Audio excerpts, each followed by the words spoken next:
Now let's turn, as promised, to the man who served as Prime Minister of Israel between 1999 and 2001, Ehud Barak. Mr. Barak, thank you very much for joining me. Can I ask you, first of all, do you have any doubt that Israel was behind these attacks? Israel never took responsibility for this event, and I cannot add anything to it. You've seen the effect of this. It has certainly disrupted Hezbollah. Your defense minister has said this is a new phase of war between Israel and Hezbollah. What would you expect that to mean? I don't think that he relates to the event of yesterday. He relates to the fact that we, after 11 months, too long time in my judgment, but we are coming to an end with the phase of dealing with Lebanon, with Gaza Strip. Basically, the Hamas, as a military organized body, is destroyed.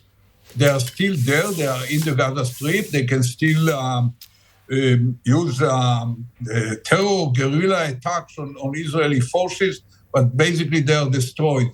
And because the Hezbollah is attacking Israel for more than 10 months now, with probably 1,500 rockets and missiles killing people, destroying kibbutzim, some 80,000 Israelis left their homes some 10 months ago and cannot come home. The villages are destroyed. So for a long time, for several months now, there is a contemplation when to turn the weight of the response of Israel to the Hezbollah.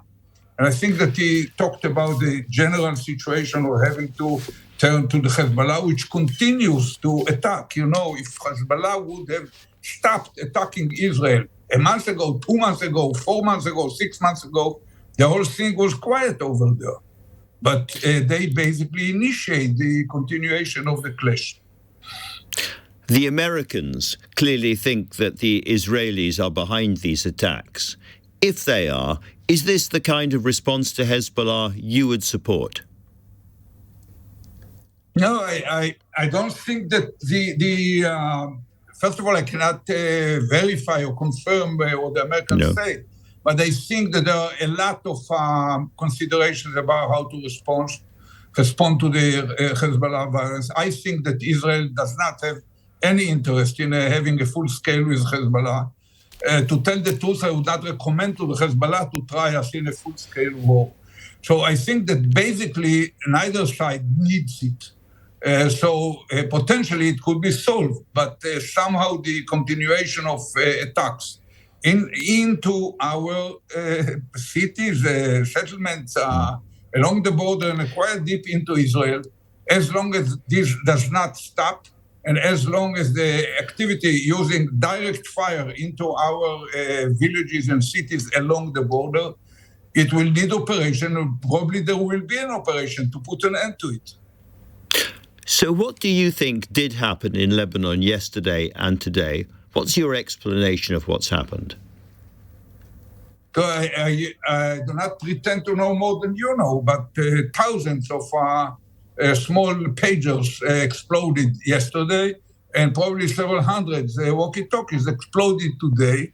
And what characterized this kind of event, that basically those who were hurt are basically Hezbollah people. They are not innocent citizens. They are not living in villages, not women and children, elderly people. No infrastructure was destroyed. And of course, it's tough on the people to whom it happened. But if I understand well from the publications, out of probably 5,000 of explosions all around the area, only 20 people were killed. Each one is a human being, but most probably a Hezbollah fighter. So we do know that some bystanders and children have been killed, but would you regard this, therefore, overall as a more targeted and reasonable attack on Hezbollah, therefore? I won't be tired of repeating that I cannot admit that this is an attack by Israel. But compared to our operations in wartime, among nations, especially those who are fighting terrorist organization. Even if some people, innocent people, were killed, that's pity. That hopefully had not been happened. But unfortunately, if out of 5,000 explosions, about 20 people killed, it's probably painful, but that's not a disaster. There are reports, I think, from the Haaretz newspaper in Israel that Prime Minister Benjamin Netanyahu wants to remove the Defense Minister Yoav Gallant from the cabinet to prosecute a more aggressive campaign against Hezbollah in the north. What would you say about that? I think that it's a stupid step. I think that it's a major kind of spin.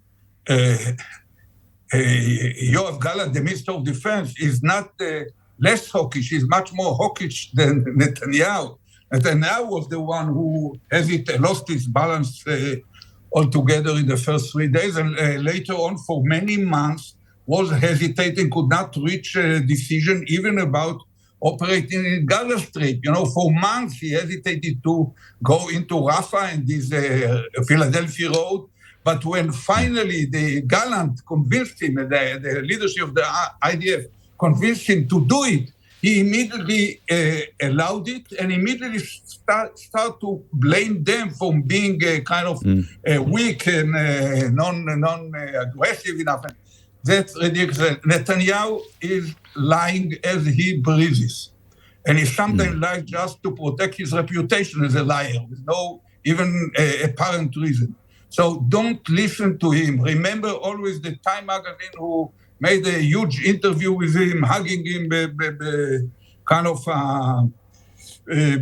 praising him. And then a week after, they have to have another issue that count one by one all his life. Yeah. This is another one, try to blind the eyes of the Israeli people.